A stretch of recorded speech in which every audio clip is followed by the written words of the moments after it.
Hello and welcome to Backyard Food Guide. I am going to talk a bit about how to collect kale seeds today. I have some red Russian kale that has overwintered. We were able to enjoy the sweet and mild, delicious leaves throughout the spring. We were also able to even eat some of the rob and the flowers for this kale, and we allowed it to go to seed so that we can now collect the seeds, and by the end of August, mid to end of August, I'm going to plant them again and allow them to overwinter. So the red Russian kale is a great variety of kale. As I mentioned, it is sweet and tender. It has the beautiful purple stems and can be used as an ornamental kale in your garden. They actually look quite nice with the purple stems and the beautiful green leaves.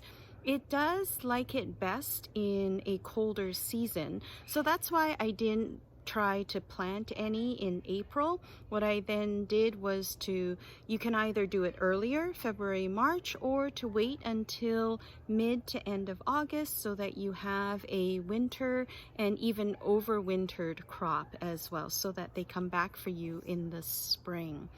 The red Russian kale is an open pollinated seed, and what I've done is planted them in an area that does not have other kale plants.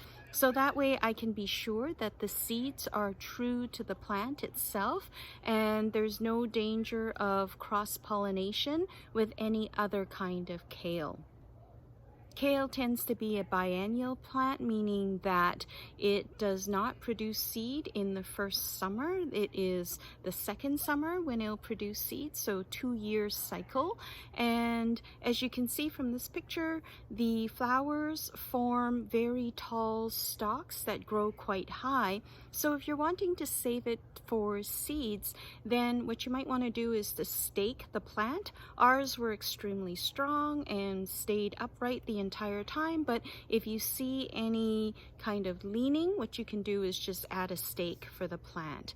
So what I did after it flowered was to wait for the green long pods to come out, and then it's just a matter of waiting for it to completely dry on the plant. And then once it feels like there may be a danger that the seeds will come out of the plant by itself and seed into your garden, then what you're going to want to do is to cut down the stalks at the base, and then you could hang them upside down to dry. So I allowed ours to dry for about 2 to 3 weeks, and now they're at this point where they are a beige tan color and pretty much completely dry. I'm going to show you 2 methods for collecting the kale seeds, and I think they both work quite well. So the first one is simply to put the seed pods into a bag, as you can see my 12-year-old son is doing for me while I film. And it is just a matter of either shaking or he used a tennis racket just to gently hit the bag until the seed pods open up.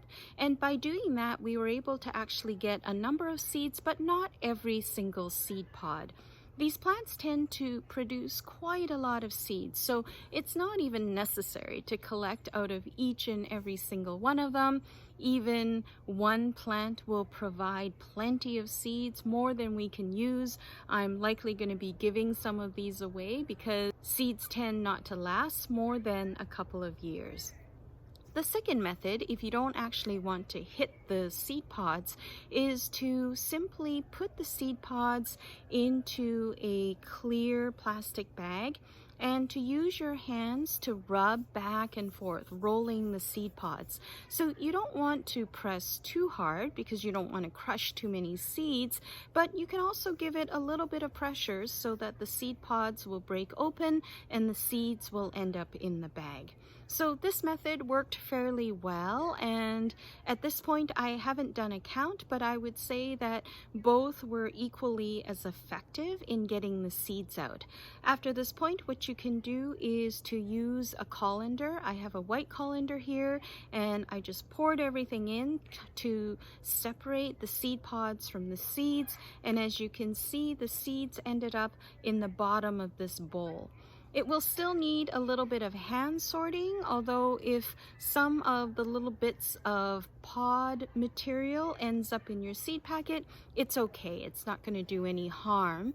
The best way to store the seeds is to wrap them in brown paper and then put them into a plastic bag. You can even put them in the fridge if you don't have a good cool, dark storage area in your home. So some people will store their seeds in the fridge. I tend to just find a cool, dark spot to store them. And these are really wonderful plants. I highly recommend them, and having them all winter is going to be really great. So I hope you enjoyed the video and got some good tips. Please give us a like and subscribe. Thank you.